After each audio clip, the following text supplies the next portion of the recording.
A hospital, located on the far outskirts of town, had been a looming, decaying structure for as long as Emily could remember. Its tall, gray facade was chipped and weathered, with ivy climbing up the sides like fingers trying to claw their way out.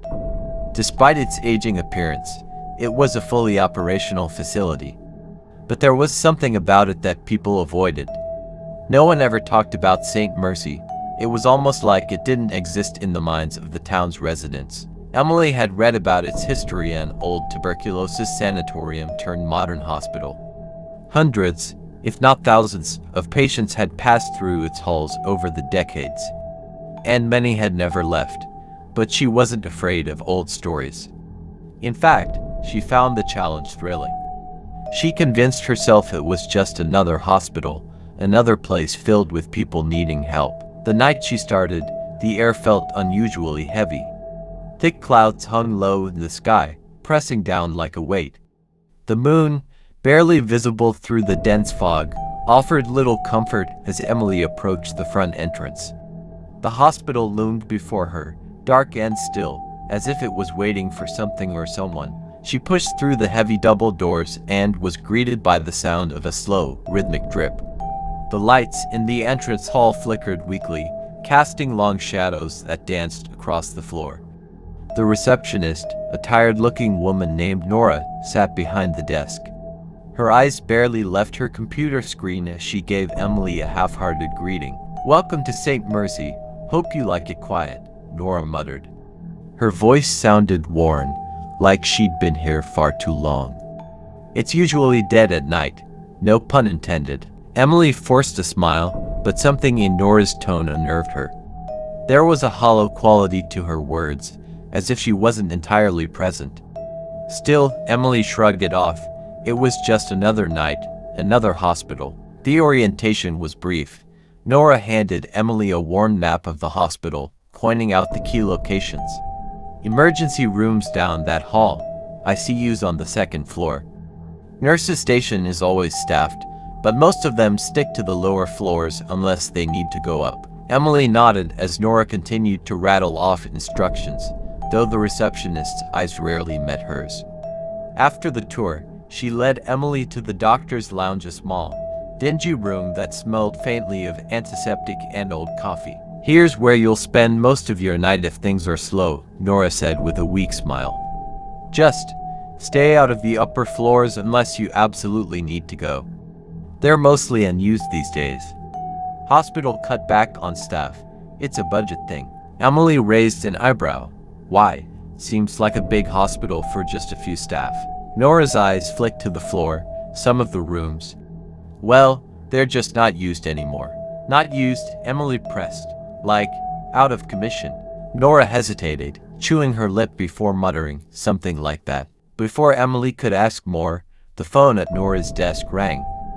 She hurried off, leaving Emily standing in the hallway with a creeping feeling of unease. Shaking it off, Emily settled into her first shift, expecting the usual routine, checking vitals, a few patients trickling in with minor issues, maybe a trauma case if the night took a turn. But as the hours wore on, the hospital stayed disturbingly quiet. It felt like a tomb, the silence thick and oppressive. Occasionally, she heard faint noises, the creak of old pipes, the soft hum of distant machines, but otherwise, there was nothing. The quiet was unnerving. Hospitals were never this quiet. At around 1:30 a.m., Emily sat in the lounge, reviewing some old patient files. The cases were unremarkable standard ailments, nothing out of the ordinary, but the silence continued to gnaw at her. She sipped her coffee, trying to focus, when the phone on the wall rang, its sharp tones slicing through the stillness. Emily nearly jumped. She quickly picked up the receiver, expecting a nurse or maybe even Nora. "Dr. Turner," she said, her voice steady. For a moment, there was only silence on the other end. Then, a voice slow and raspy whispered, "Room 502. Emily frowned, glancing at the old map Nora had given her. She hadn't seen anyone assigned to that room. "Who is this?" she asked, but the line had already gone dead. A creeping sense of unease settled in her stomach. Something about the voice felt wrong, unnatural. Curiosity gnawed at her. Deciding to investigate, she grabbed her stethoscope and flashlight before heading out into the hallway. The air in the corridor felt colder now, the lights flickering more frequently. As she approached the elevator, a strange pressure filled her ears, as though the atmosphere had thickened. She pressed the button for the 5th floor, her pulse quickening. The doors opened with a low groan, revealing the dark, empty hallway of the upper floor.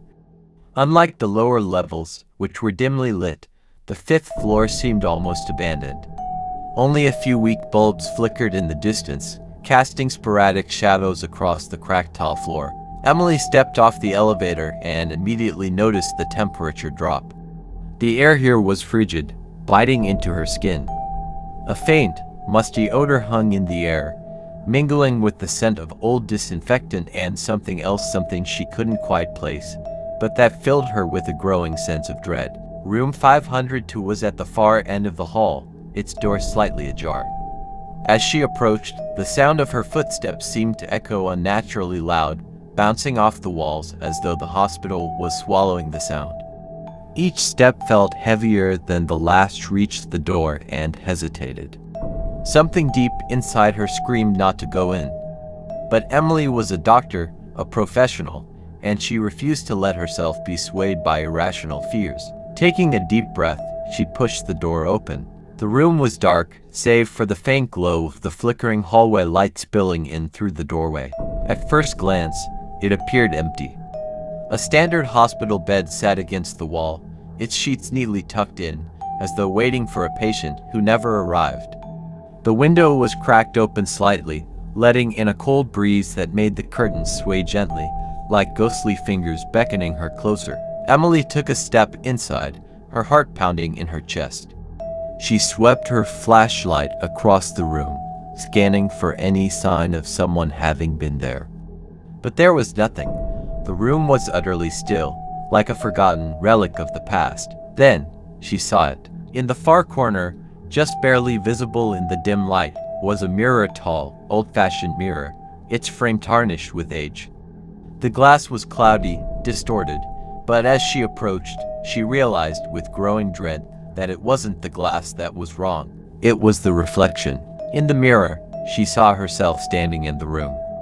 But something was wrong, terribly wrong. Her reflection wasn't moving. It stood perfectly still, staring back at her with wide, vacant eyes. The corners of its mouth were twisted up into a grotesque, unnatural smile. Emily's breath caught in her throat.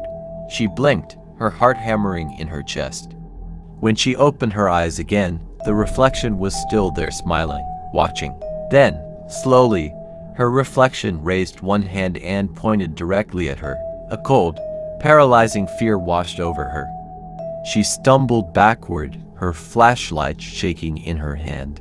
The reflection didn't move. It just continued to point, that hideous smile stretching wider and wider until it looked like the skin would tear. Suddenly, the lights in the room flickered violently, and for a split second, the entire room was plunged into darkness. When the lights returned, the mirror was empty. Emily turned and ran, her footsteps echoing through the empty hallway. Her breath came in ragged gasps as she reached the elevator, frantically pressing the button to go back down.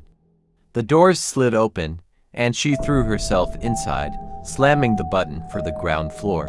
As the elevator doors closed, she looked down the hallway one last time and froze, standing at the far end of the hall. In the exact spot where the mirror had been, was the figure from the reflection. Its smile was gone now, replaced by a look of pure, cold malice. Its hand was still raised, pointing directly at her. The doors slid shut, cutting off the terrifying sight. But the image was burned into Emily's mind. She could still feel those hollow eyes staring at her, watching her even now. The elevator descended slowly, agonizingly. Emily's mind raced, her thoughts a whirlwind of confusion and fear. What the hell had she just seen? Was she hallucinating? No, she knew what she saw. That thing in the mirror, it wasn't her. It was something else, something wrong. When the elevator finally reached the lobby, Emily rushed out, her heart still pounding in her chest. She made her way to the nurse's station, where Nora sat, flipping through some papers.